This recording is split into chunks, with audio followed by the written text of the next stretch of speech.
কিছু মগার দল, বেঈমানের দল, বিজাতির দল, এরা মনে করে কোরআন যদি পুড়িয়ে দেওয়া হয়, কোরআনের কপিগুলো যদি অপমান করা হয়, তাইলে মনে হয় কোরআনের শিক্ষা থেকে মানুষ বিমুখ হয়ে যাবে। কোরআনের কপিগুলোকে যদি জ্বালিয়ে দেওয়া হয়, তাইলে মনে হয় কোরআন পৃথিবীর মধ্যে থাকবে না। এরা জানে না কোরআন আল্লাহ নাজিল করেছেন, আর এই কোরআনের সংরক্ষণের দায়িত্ব আল্লাহ নিয়েছেন। আল্লাহর কসম, গোটা বিশ্বে যদি কোথাও কোরআনের একটা কপিও যদি না থাকে, লাইব্রেরিতে যদি কোরআন না পাওয়া যায়, আপনাদের কি ধারণা কোরআন কি পৃথিবীর থেকে বিলুপ্ত হয়ে যাবে? আরো জোরে বলেন। এই মাদ্রাসায় আশরাফিয়া দৌলতপুরের একজন হাফেজকে যদি খুদে কোরআনের একটা পাখিকে যদি বলা হয় তুমি কোরআনের শুরু থেকে তিলাওয়াত করো, ওই পাখিটা সূরাতুল ফাতিহা থেকে নিয়ে সূরা নাস পর্যন্ত এক বৈঠকে তিলাওয়াত করে ফেলবে, আর এটা রেকর্ডিং হয়ে যাবে। পরের দিন সকাল থেকে পুনরায় দুবারা কোরআন জিন্দা হয়ে যাবে। কিভাবে আল্লাহ সংরক্ষণ করছেন? শুধু কোরআনের অক্ষরের সংরক্ষণ নয়, এই কোরআন হাদিস থেকে, কোরআন থেকে কি কি মাসলা মাসায়েল বের করা যায়, এই জন্য আল্লাহ একটা গ্রুপকে লাগাই দিয়েছে। তাফসীর করার জন্য একটা গ্রুপকে আল্লাহ লাগাই দিয়েছে। কোরআনের 7 কারাতে সাবা, এর উপর মেহনত করার জন্য আরেকটা গ্রুপকে আল্লাহ লাগাই দিয়েছে। হিফজুল কোরআনের জন্য আরেকটা গ্রুপকে আল্লাহ লাগাই দিয়েছেন। সুবহানাল্লাহ বলেন। চতুর্দিকে কোরআনের সংরক্ষণের জন্য, কোরআনের হিফাজতের জন্য আল্লাহ জামাত কি জামাত, দল কি দল আল্লাহ পাক লাগিয়ে দিয়েছেন। এই জন্য গোটা বিশ্ব মিলে যদি চেষ্টা করে কোরআনকে শেষ করে দেওয়ার জন্য, কোরআনের শিক্ষাকে বিলুপ্ত করে দেওয়ার জন্য সফল হতে পারবে। সফলতার চেহারা দেখবে।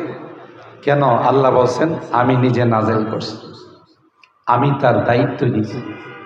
বিধায় মার্কেটে যদি কেউ দুষ্টুমি করে, শয়তানি করে, কোরআনের কোথাও কোনো জের জবর নক্তার পরিবর্তন করে যদি কোরআন সাপ্লাই দেয়, বাজারে যদি কোরআনের কপি কেউ চালাই দিতে চায়, পারবে? ছোট্ট হাফেজে কোরআন যখন পড়বে, লাইব্রেরিওয়ালাকে বলবে তোমার কোরআনে ভুল আছে। সুবহানাল্লাহ। তোমার এই কোরআন সহি নয়, সঠিক নয়। কে বা কারা শয়তানি করে এখানে গলত কোরআন মার্কেটের মধ্যে সাপ্লাই দিয়েছে, কোরআন আমি মানি না। কথা বলেন ঠিক কিনা? এমন সুন্দর সংরক্ষণের ব্যবস্থা আল্লাহ করেছে। আলহামদুলিল্লাহ, আলহামদুলিল্লাহি ওয়া কাফা ওয়া সালামুন আলা ইবাদিহিল্লাযীনা ইসতাফা। أما بعد فقد قال الله تبارك وتعالى في كلامه المجيد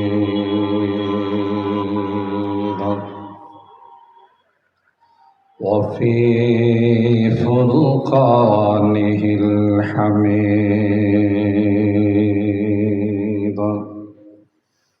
أعوذ بالله من الشيطان الرجيم.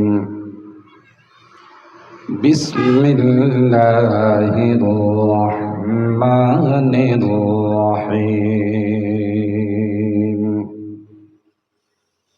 إنا نحن نزلنا الذكر وإنا له لحافظون.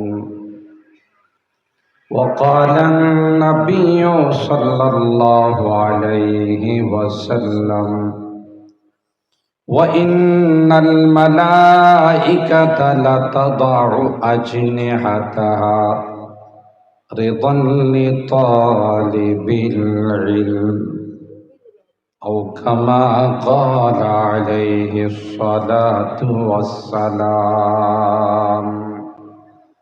بارك الله لنا ولكم في القرآن العظيم ونفعنا وإياكم بالآيات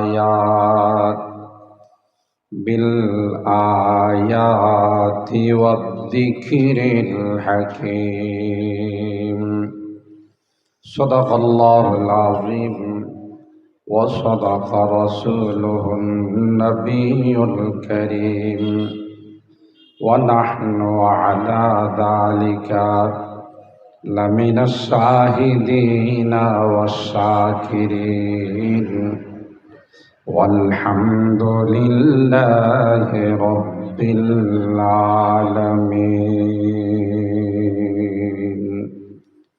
محبতের সাথে সকলে দরুদ শরীফ পড়ি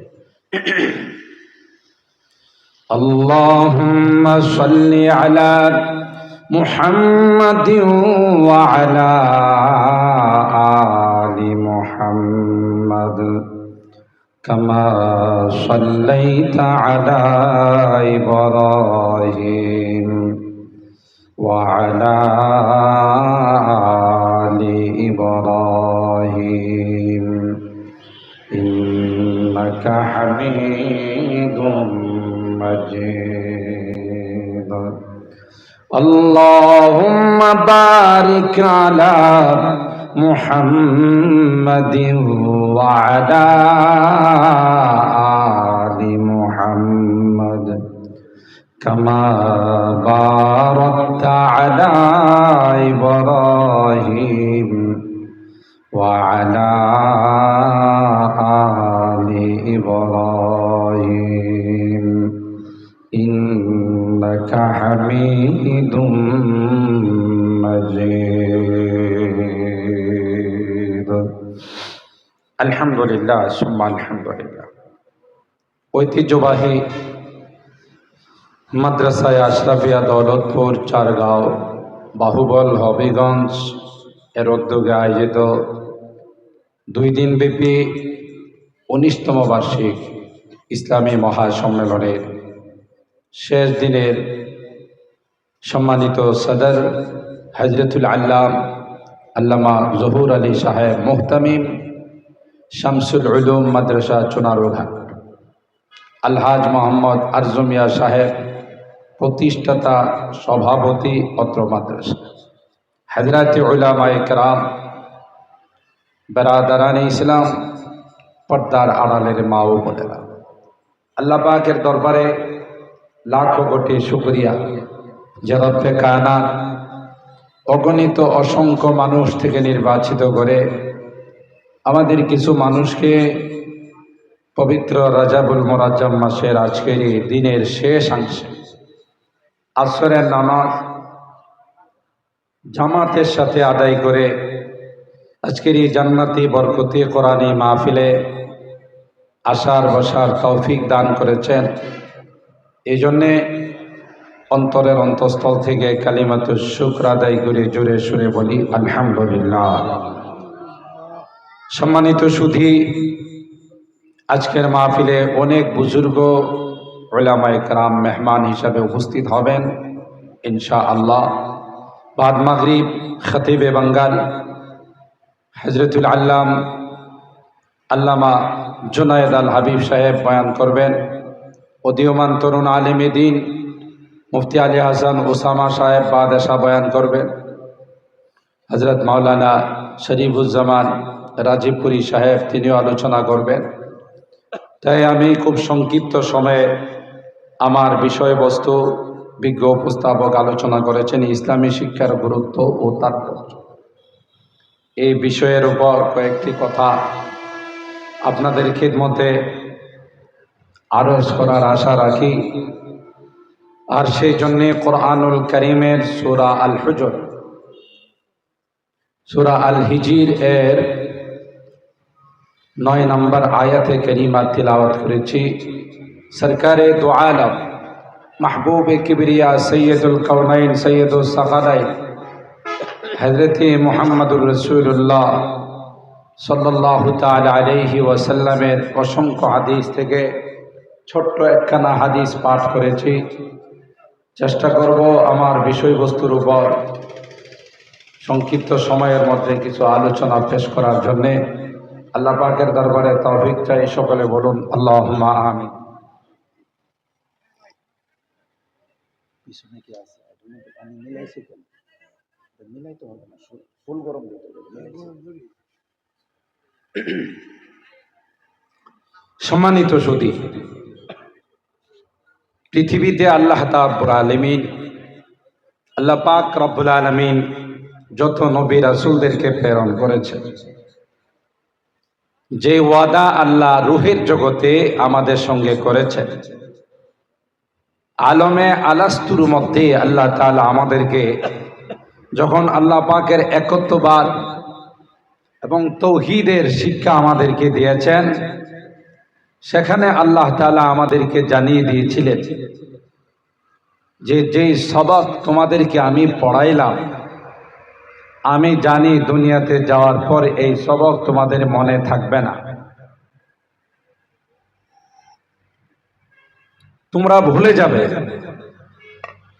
সেই সবক তোমাদেরকে পড়িয়ে দেওয়ার জন্যে, সেই সবক তোমাদেরকে মনে গড়িয়ে দেওয়ার জন্যে আমি আল্লাহ যুগে যুগে নবী রাসূলদেরকে প্রেরণ করব এবং তাদের উপর আসমানি কিতাব নাযিল করব। সাউরসিলু আলাইকুম রুসুলি ওয়া উনজিলু আলাইকুম কুতুবি ইউযাক্কিরুনাকুম আহদি ওয়া মিসাক। যারা গিয়ে তোমাদেরকে আমার এই অঙ্গীকার স্মরণ করে দেবে, সেই ধারাবাহিকতায় হজরতে আদম আলা নবীনা আলাইহিস সালাতু ওয়াস সালাম থেকে নিয়ে আখিরি পয়গম্বর সরকারে দু আলম হযরতে মুহাম্মদ আরবি সাল্লাল্লাহু তাআলা আলাইহি ওয়াসাল্লামকে আল্লাহ তাআলা প্রেরণ করেছেন এবং নবীদের উপর আসমানি কিতাব আল্লাহ তাআলা নাযিল করেছেন। আমরা জানি 104 খানা আসমানি কিতাব, কিন্তু কার উপর কোন কিতাব নাযিল করেছেন বিস্তারিত আমাদের জানা নেই। সাইয়্যিদনা হযরতে আদম আলা নবীনা আলাইহিস সালাতু ওয়াস সালামের উপর আল্লাহ তাআলা 10টি সহিফা নাযিল করেছিলেন। আদম আলা নবীনা আলাইহিস সালাতু ওয়াস সালামের পর যাকে আল্লাহ নবী বানায়া পাঠাইছিলেন তিনি ছিলেন হযরতে শীশ আলাইহিস সালাম। হযরতে শীশ আলাইহিস সালামের উপর আল্লাহ তাআলা 50টি সহিফা নাযিল করেছিলেন। হযরতে ইদ্রিস আলাইহিস সালামের উপর আল্লাহ তাআলা 30টি সহিফা নাযিল করেছেন। 50 আর 30 এখানে হলো 80। আদম আলাইহিস সালামের উপরে 10, 90 আর 10টি সহিফা হযরতে ইব্রাহিম আলাইহিস সালামের উপর নাযিল করেছেন। এই হলো টোটাল 100 আসমানি কিতাব। আর 4 খানা কিতাব বড় বড় আসমানি কিতাব আল্লাহ তাআলা নাযিল করেছেন। তাওরাত হযরতে মুসা আলাইহিস সালামের উপর, জবুর হযরতে দাউদ আলাইহিস সালামের উপর, ইনজিল সাইয়্যিদানা হযরতে ঈসা আলা নবীনা আলাইহিস সালাতু ওয়াস সালাম, সর্বকালে সর্বযুগে সর্বশেষ নবী, সর্বশ্রেষ্ঠ নবী, যার উপর সর্বকালের সর্বযুগের সর্বশ্রেষ্ঠ গ্রন্থ আল কোরআন আল্লাহ নাযিল করেছেন। সুবহানাল্লাহ। কোন আসমানি কিতাবের সংরক্ষণের দায়িত্ব আল্লাহ নেন নাই। এই জন্য পৃথিবীতে কোনো আসমানি কিতাব খুঁজে পাবেন না যে কিতাব অবিকল অরিজিনাল আল্লাহ পাক যেভাবে নাযিল করেছেন সেভাবে আছে। সব কিতাবের মধ্যে রদ বদল করে ফেলছে, পরিবর্তন করে ফেলছে, কিন্তু একমাত্র কেবলমাত্র শুধুমাত্র আল কোরআন, ওই কিতাব যেই কিতাবের ১৫০০ বছর পূর্ব থেকে নিয়ে আজ পর্যন্ত এবং কিয়ামত পর্যন্ত একটা আয়াত তো দূরের কথা, একটা লাইন তো দূরের কথা, একটা জের জবর নোক্তার কেউ পরিবর্তন ঘটাইতে পারবে না। সুবহানাল্লাহ। কেন? আল্লাহ বলেন, ইন্না নাহনু নাযালনা যিকরা ওয়া ইন্না লাহু লাহাফিজুন। কোরআন আমি আল্লাহ নাযিল করেছি এবং এই কোরআনের সংরক্ষণের দায়িত্ব আমি আল্লাহ নিলাম। আল্লাহর হাবিব সরকারে দু আলম হযরত মুহাম্মদুর রাসূলুল্লাহ সাল্লাল্লাহু আলাইহি ওয়াসাল্লামকে যখন আল্লাহ পাক হেরা গুহায় নিয়ে সর্বপ্রথম ওহী নাযিল করলেন, পয়গম্বর ঘরে ভালো লাগে না। আম্মা জান খাদিজাকে বলল, খাদিজা কেন জানে আমার ঘরে ভালো লাগে না। সুবহানাল্লাহ। ৪০ বছর বয়সে আল্লাহ পাক রব্বুল আলামিন তার হাবিবকে হেরা গুহায় নিয়ে গেলেন। ওখানে গিয়ে আল্লাহর পয়গম্বর সময় কাটান, সাধনা করে। হঠাৎ করে আল্লাহর হাবিবের সামনে একজন উপস্থিত হয়ে গেলেন। উপস্থিত হইয়া আল্লাহর হাবিবকে বলেন, ইকরা ইয়া মুহাম্মদ, আপনি পড়ুন গো, আমার সঙ্গে আপনি তিলাওয়াত করুন। আল্লাহর হাবিবের জবাব ছিল, মা আনা বিকারিন, ভাই আমি কি করে পড়ব?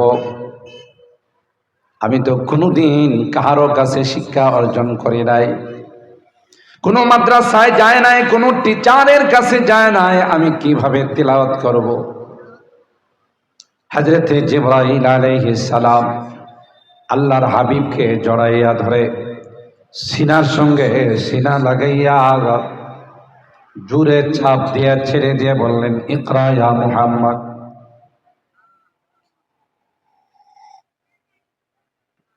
এ মুহাম্মদ আপনি তিলাওয়াত করুন।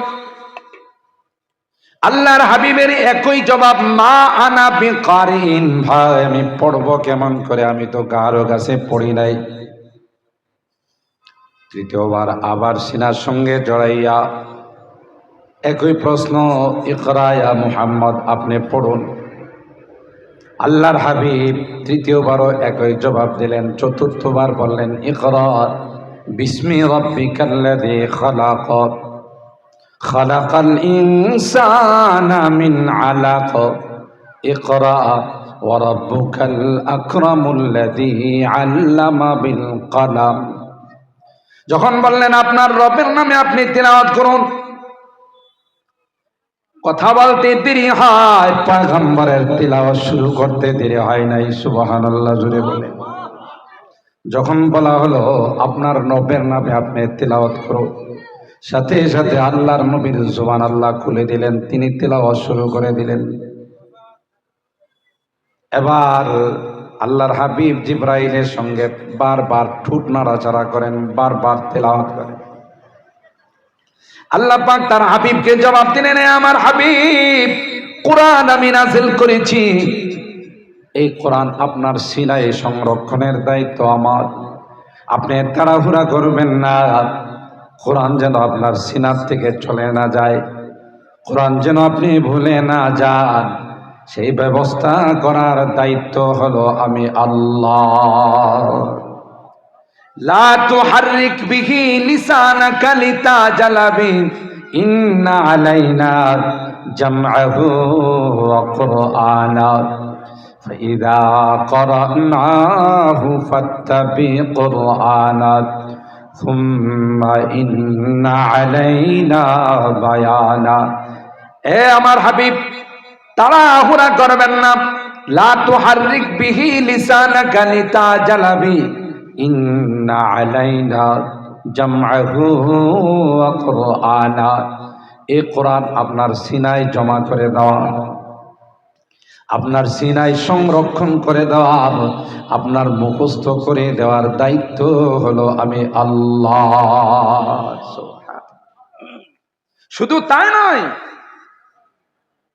কিভাবে তিলাওয়াত করতে হবে ফাইযা ক্বরানাহু ফাত্তাবি' কুরআনা। জিবরাইল যখন আপনার সামনে তিলাওয়াত করবে, আপনি শুধু ফলো করেন, শুধু দেখেন কিভাবে জিবরাইল কোন আয়াত কোন অক্ষর কিভাবে তিলাওয়াত করে। ফাইযা ক্বরানাহু বিলিসানি জিবরাইল ফাত্তাবি' কুরআনা, তার তিলাওয়াতকে আপনি ফলো করুন। আর কোরআনের প্রত্যেকটি আয়াতের কি অর্থ হবে, কি ব্যাখ্যা আর বিশ্লেষণ হবে, কি তাফসীর হবে, এটাও আমি আল্লাহর দায়িত্ব। সুবহানাল্লাহ।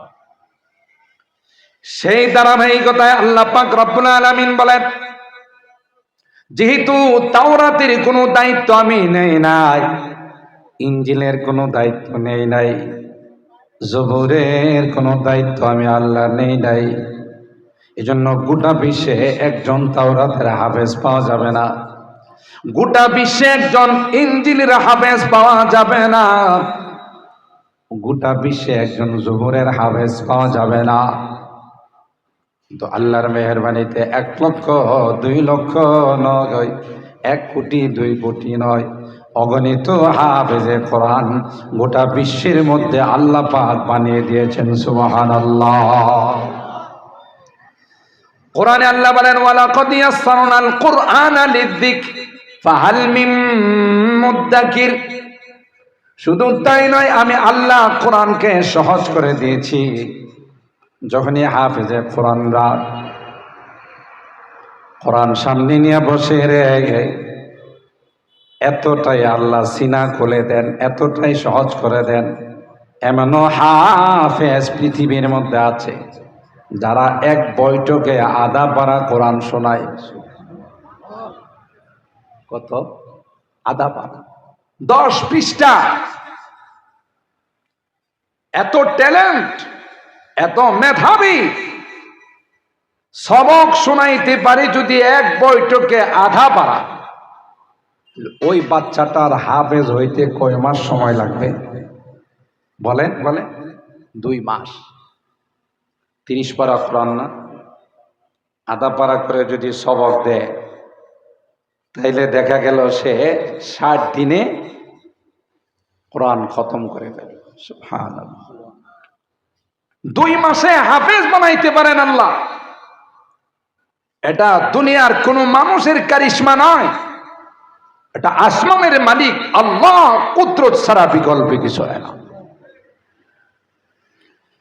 আল্লাহ পাক বলেন, ইউরিদুনা লিইউতফিউ নূরাল্লাহি বিআফওয়াহিহিম ওয়াল্লাহু মুতিম্মু নূরিহি ওয়ালাউ কারিহাল কাফিরুন। গোটা বিশ্বের ইসলামের দুশমনরা, কোরআনের শত্রুরা যদি সকলে একত্রিত হইয়া চেষ্টা করে আমার কোরআনকে অফ করে দেওয়ার জন্য, আমার কোরআনের লাইটকে নিভিয়ে দেওয়ার জন্য যদি ষড়যন্ত্র করে কোরআনের মাদ্রাসাগুলোকে বন্ধ করে দেওয়ার জন্য, আল্লাহ ডাক দেয়া কয়, যেহেতু এই লাইট আমি জ্বালাইছি, কোরআন যেহেতু আমি নাজিল করেছি, কোরআনের সংরক্ষণের দায়িত্ব যেহেতু আমি আল্লাহ নিয়েছি, গোটা বিশ্ব মিলে যদি চেষ্টা করে আমার এই কোরআনের লাইটকে কোনোদিন অফ করতে পারবে না।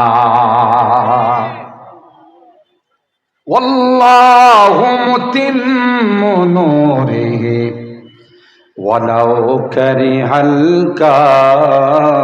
কাফিরুন। এদের মনে চাক আর নাই চাক, আমি আমার এই লাইটকে, আমার এই নূরকে, কোরআনেরই বাতিকে আমি কমপ্লিট করেই ছাড়ব। সুবহানাল্লাহ। এই জন্য যতই ষড়যন্ত্র হচ্ছে, গোটা বিশ্বে কোরআনের মাদ্রাসা কমতেছে না বাড়তেছে? বলেন বলেন বলেন। যত বেশি ষড়যন্ত্র হবে ততই কোরআনের মাদ্রাসা বাড়তে থাকবে। জোরে বলুন ঠিক কিনা? কোরআনের পাখিদের সংখ্যা দিন দিন বাড়বে। আমি তো আমার অনেক বয়ানে বলি, ষড়যন্ত্রের মাত্রা যত বেশি বাড়বে তত হাফেজের সংখ্যা, হাফেজের বয়স কমতে থাকবে। এখন তো 6 বছরের বাচ্চাদের আমরা নিজেরাই মাথায় পাগড়ি দিই, সুবহানাল্লাহ। 6 বছরের বাচ্চা তো ঠিক মতো কথা বলতে জানে না, ঠিক মতো কাপড় চোপড় পরতে জানে না, কিন্তু আমার আল্লাহ কয় তার সিনার মধ্যে কুদরতি ভাবে আমি আল্লাহ কোরআন ঢুকাই দিলাম। গোটা বিশ্বের সমস্ত যন্ত্রপাতি দিয়ে, অত্যাধুনিক মেশিন দিয়ে যদি কোনো হাফেজ তার সিনার মধ্যে তালাশ করা হয়, বলুন তো দেখি কোরআনের কোনো একটা অক্ষর পাওয়া যাবে? কম্পিউটারের মধ্যে, স্ক্রিনের মধ্যে কোরআনের কোনো একটা অক্ষরও ধরা পড়বে না। এত সূক্ষ্মভাবে, সুন্দরভাবে আমার আল্লাহ কোরআনকে সিনায় সংরক্ষণ করে দিয়েছে। কিছু মগার দল, বেঈমানের দল, বিজাতির দলেরা মনে করে কোরআন যদি পুড়িয়ে দেওয়া হয়, কোরআনের কপিগুলো যদি অপমান করা হয়, তাইলে মনে হয় কোরআনের শিক্ষা থেকে মানুষ বিমুখ হয়ে যাবে। কোরআনের কপিগুলোকে যদি জ্বালিয়ে দেওয়া হয়, তাইলে মনে হয় কোরআন পৃথিবীর মধ্যে থাকবে না। এরা জানে না কোরআন আল্লাহ নাজিল করেছেন, আর এই কোরআনের সংরক্ষণের দায়িত্ব আল্লাহ নিয়েছেন। আল্লাহর কসম, গোটা বিশ্বে যদি কোথাও কোরআনের একটা কপিও যদি না থাকে, লাইব্রেরিতে যদি কোরআন না পাওয়া যায়, আপনাদের কি ধারণা কোরআন কি পৃথিবীর থেকে বিলুপ্ত হয়ে যাবে? আরো জোরে বলেন। এই মাদ্রাসায় আশরাফিয়া দৌলতপুরের একজন হাফেজকে যদি খুদে কোরআনের একটা পাখিকে যদি বলা হয় তুমি কোরআনের শুরু থেকে তিলাওয়াত করো, ওই পাখিটা সূরাতুল ফাতিহা থেকে নিয়ে সূরা নাস পর্যন্ত এক বৈঠকে তিলাওয়াত করে ফেলবে, আর এটা রেকর্ডিং হয়ে যাবে। পরের দিন সকাল থেকে পুনরায় দুবারা কোরআন জিন্দা হয়ে যাবে। কিভাবে আল্লাহ সংরক্ষণ করছেন! শুধু কোরআনের অক্ষরের সংরক্ষণ নয়, এই কোরআন হাদিস থেকে, কোরআন থেকে কি কি মাসলা মাসায়েল বের করা যায়, এই জন্য আল্লাহ একটা গ্রুপকে লাগাই দিয়েছে। তাফসীর করার জন্য একটা গ্রুপকে আল্লাহ লাগাই দিয়েছে। কোরআনের 7 কারাতে সাবা, এর উপর মেহনত করার জন্য আরেকটা গ্রুপকে আল্লাহ লাগাই দিয়েছে। হিফজুল কোরআনের জন্য আরেকটা গ্রুপকে আল্লাহ লাগাই দিয়েছেন। সুবহানাল্লাহ বলেন। চতুর্দিকে কোরআনের সংরক্ষণের জন্য, কোরআনের হিফাজতের জন্য আল্লাহ জামাত কি জামাত, দল কি দল আল্লাহ পাক লাগিয়ে দিয়েছেন। এই জন্যে গোটা বিশ্ব মিলে যদি চেষ্টা করে কোরআনকে শেষ করে দেওয়ার জন্য, কোরআনের শিক্ষাকে বিলুপ্ত করে দেওয়ার জন্য সফল হতে পারবে। সফলতার চেহারা দেখবে কেন? আল্লাহ বলছেন আমি নিজে নাজেল করছি, আমি তার দায়িত্ব নিয়েছি। বিধায় মার্কেটে যদি কেউ দুষ্টুমি করে, শয়তানি করে, কোরআনের কোথাও কোনো জের জবর নক্তার পরিবর্তন করে যদি কোরআন সাপ্লাই দেয়, বাজারে যদি কোরআনের কপি কেউ চালাই দিতে চায়, পারবে? ছোট্ট হাফেজে কোরআন যখন পড়বে, লাইব্রেরিওয়ালাকে বলবে তোমার কোরআনে ভুল আছে। সুবহানাল্লাহ। তোমার এই কোরআন সহি নয়, সঠিক নয়। কে বা কারা শয়তানি করে এখানে গলত কোরআন মার্কেটের মধ্যে সাপ্লাই দিয়েছে, কোরআন আমি মানি না। কথা বলেন ঠিক কিনা? এমন সুন্দর সংরক্ষণের ব্যবস্থা আল্লাহ করেছে।